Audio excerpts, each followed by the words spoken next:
Sir నమస్కారం అండి. అవును సార్. ఎక్కడి నుంచి వచ్చారు సార్? చింగనమల constituency okay. ఎలా జరిగింది ప్రమాణ స్వీకారం వేడుకలు గాని? బ్రహ్మాండంగా జరిగింది. దీని నిదర్శనం ఏమంటే అభివృద్ధి బాటలో నడుపుదామని చంద్రబాబు నాయుడు ధ్యేయము ఈరోజు కల అనేది నిజమైంది. ఒకవైపు చూసుకుంటే మరి జైలు నుంచి వచ్చిన బాబు గారు మరి ఈసారి కూటమితోటి భారీ హిట్ ఏదో కొట్టారు. దాని గురించి ఏం చెప్తారు? ఆయన విజన్ ఉన్న నాయకుడు కాబట్టి మీకు ఇప్పుడు ప్రజలు కూడా ఆయన పట్టం కట్టినారు భారీగా. గతంలో చూసుకుంటే 3 సార్లు గెలిచారు. మరి ఇదోసారి నాలుగోసారి విజయం సాధించారు. సో ఇన్నాళ్ళ మీరు మీ జీవితంలో ఎందరో మంది నాయకులను చూసారు. బాబు గారి గురించి ఏం చెప్తారు? ఎలా ఉండేది ఆయన పరిపాలన? ఆయన పరిపాలన అద్భుతంగా ఉంటుంది. ఎవరు చెప్పాల్సిన అవసరం లేదు ఆయన గురించి. ఆయన ఏ మాట అయితే ఇస్తాడో ఆ మాట కట్టుబడి ఉండే నాయకుడు మా చంద్రబాబు నాయుడు. విజన్ ఉన్న నాయకుడు మా నాయకుడు. ఆ! మరి కొన్ని ఏళ్ల క్రితమే పోలవరం ప్రాజెక్ట్ అనేది స్టార్ట్ అయింది. సో మరి బాబు గారి ప్రభుత్వంలోనే పూర్తవుద్దని చెప్పేసి అన్నారు. ఈసారి ఎలా ఉండబోతుంది ఈ కూటమి పరిపాలన? ఆ ఆ ప్రభు అది ఆ పోలవరం ప్రాజెక్టు మళ్ళా మనకు చంద్రబాబు నాయుడు గారే కంప్లీట్ చేయాలని చెప్పినాడు కాబట్టి ఆయన చేయలేకపోయినాడు. ఆయన చేయాలని ఈయన చేస్తాడు. చంద్రబాబు నాయుడుకి సాధ్యము, ఆయనకు అసాధ్యం అయిపోయింది. ఈయన చేస్తాడని ప్రజలు నమ్మి చేసినాడు. రాజధాని కూడా ప్రమాణ స్వీకారం చేయకముందే అభివృద్ధి పనులు రాజధానిలో చేపట్టినాడు. ఇప్పుడు పోలవరం కూడా కట్టిస్తాడు. రైతుకు కానీ ప్రతి ఒక్కరికి మేలు జరిగేట్లాగా పరిపాలన చేస్తాడు చంద్రబాబు నాయుడు.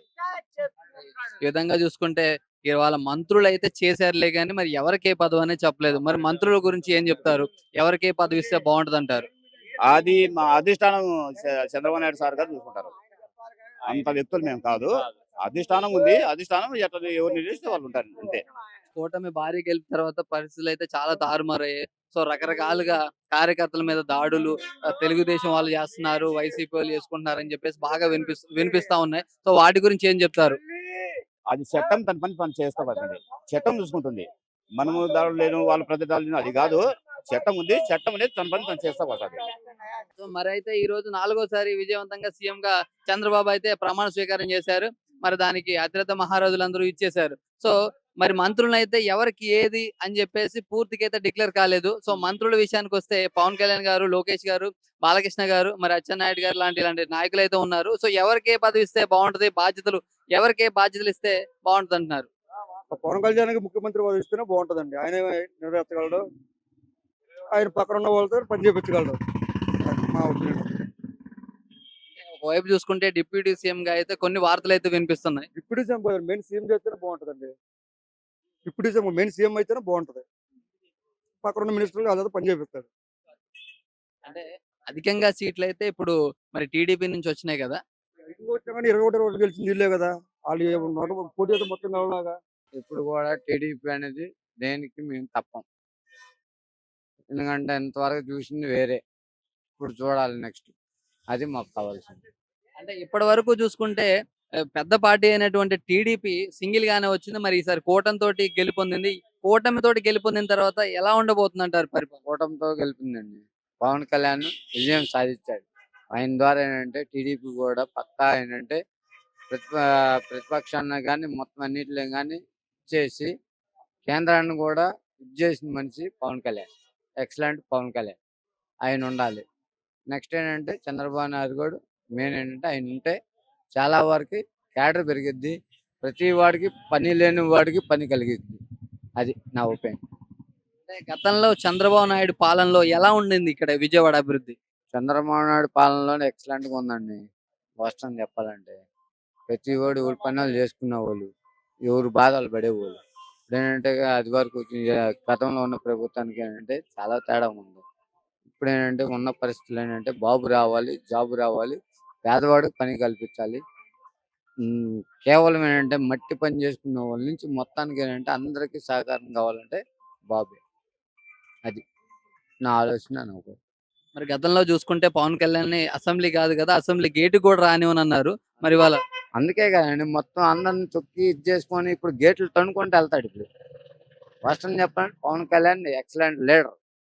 ఎందుకంటే ఆయన ఉండబట్టే టీడీపీని ప్రధాని కూడా మొత్తాన్ని అందరినీ సహకరించాడు ఆయన. అంత విధానం తెచ్చాడంటే లెక్కేసుకోండి మీరు. Pawan Kalyan that is leader.